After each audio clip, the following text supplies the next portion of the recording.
Good morning to every one of us that is watching this live video. This KOIKIMEDIA bring you the work closer to your doorstep. Ada kí gbogbo ẹ̀yin olólùfẹ́ KOIKIMEDIA gẹ́gẹ́ bí ẹ ti ṣe mọ̀ pé ohun tí ó bá ń lọ tó bá dẹ̀ ṣẹlẹ̀ la ṣe máa mú wá sí ojú ìwòran yín. A wà ní ìlú Akure ní ìpínlẹ̀ Ondo. Agbègbè kan tí wọ́n pè ní Ijoka, ibẹ̀ ni a wà lọ́wọ́ tí a ti mú ohun tí ó ń lọ lọ́wọ́ sí ojú ìwòran yín. Agbègbè yìí ni a rí wípé wọ́n ti ń ṣe ọ̀nà yìí láti bí ọdún kẹrin sí ẹ̀yìn ni wọ́n ti ń ṣe ojú ọ̀nà tí a wà yìí.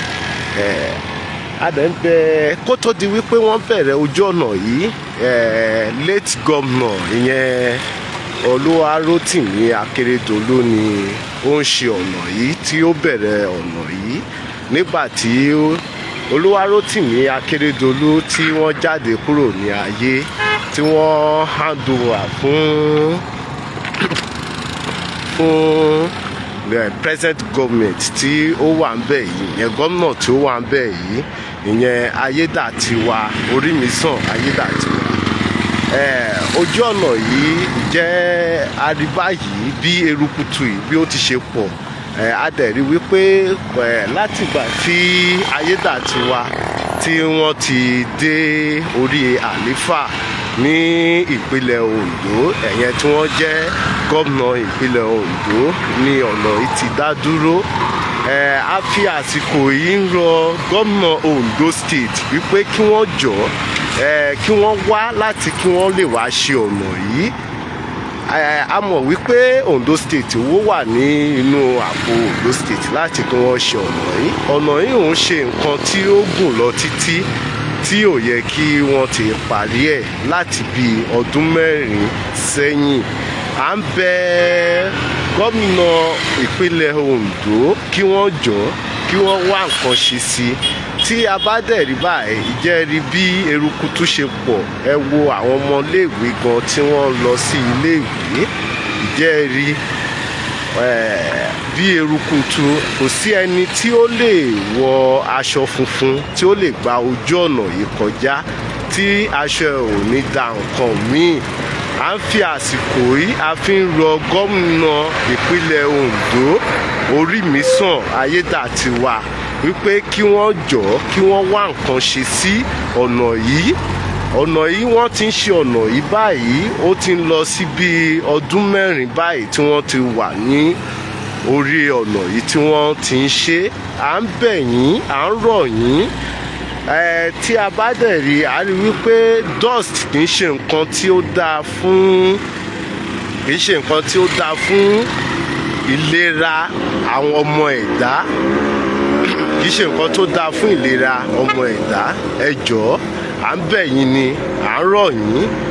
Ojú ọ̀nà yìí erukutu yìí ti pọ̀, ó pọ̀ gan gidi. Ẹ jọ̀ọ́, ẹ ti wá nǹkan ṣe sí i. Ẹ wá nǹkan ṣe sí i. Ẹ fún àwọn tí ó ń ṣe ojú ọ̀nà yìí, ẹ fún wọn ní owó tó bá jẹ́ owó ni wọ́n nílò, ẹ fún wọn. Ẹ jẹ́ kí wọ́n padà sí ẹnu iṣẹ́ wọn. Ẹ jẹ́ kí wọ́n bẹ̀rẹ̀ sí ni wọ́n á ṣiṣẹ́. Àwọn olùtajà olùrajà wọ́n wà ní ojú ọ̀nà yìí tó jẹ́ wípé wọ́n ń tajà wọ́n ń rajà. Ẹ jọ̀ọ́, kò sí ẹni náà tí ó lè wà nínú erukutu yìí fún ìṣẹ́jú mélòó kan tí òní mọ̀ tó bá máa padà sí ibùgbé rẹ̀, tí òní mọ̀ wípé òun ní àìsàn ní ara. Ẹ jọ̀ọ́, à ń bẹ̀ yín ni. Orímisàn Ayédàtiwa gómìnà ìpínlẹ̀ Ondo, agbègbè Ìjọ̀ka ni a wà. Agbègbè Ìjọ̀ka ni a wà tí a ti mú fídíò yìí wá sí ojú ìwòran ẹ̀yin tí ẹ̀ ń wò. Ẹ jọ̀ọ́, ìjẹ́ rí bó ṣe pọ̀ tó. Erukutu yìí ti pọ̀ jù. Àárín ìgboro ni bíbà yìí. Ibi ò kì í ṣe express tán bá sọ wípé express ni, tó yẹ pé àwọn èèyàn ò ní erukutu, àwọn èèyàn ò ní lè wípé kò ní lè wọ ara àwọn èèyàn. Express kan la wà yìí, àárín ìgboro ni bíbà yìí.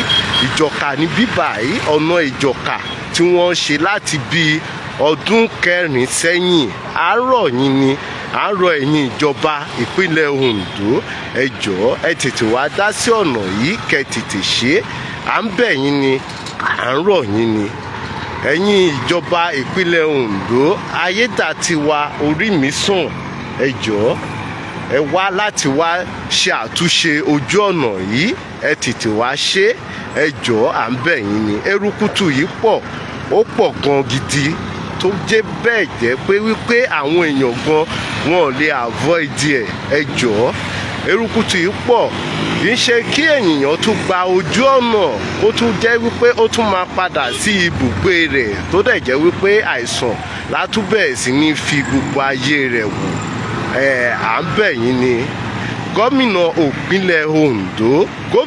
ìpínlẹ̀ Ondo ẹ jọ̀ọ́ ẹ wá bá wa wá àtúnṣe sí ẹ lè ṣe àtúnṣe tí ẹ bá fẹ́ parí ọ̀nà yìí láàárín ọ̀sẹ̀ kan ohun tí ó jẹ́ wípé ẹ lè ṣe ni tó jẹ́ pé kò ní níyín lára láàárín ọ̀sẹ̀ kan tí ẹ dẹ̀ lè ṣe ọ̀nà ọ̀hún tó jẹ́ wípé ó máa dán gbinrin tí ò ní sí erukutu bíi eléyìí mọ́ à ń bẹ̀ yín ni à ń rọ̀ yín ẹ wá wá nǹkan ṣe sí ọ̀nà yìí láti bí ọdún kẹrin nìyí tí wọ́n ti ń ṣe ọ̀nà yìí kò tún yẹ kí ẹ̀yin náà kí ẹ lọ ọdún mẹ́rin láì parí ọ̀nà yìí ẹ jọ̀ọ́ à ń bẹ̀ yín ni ẹ ṣe gan ni KOIKIMEDIA bring the work closer to your doorstep lẹ́ẹ̀kan sí bye for now.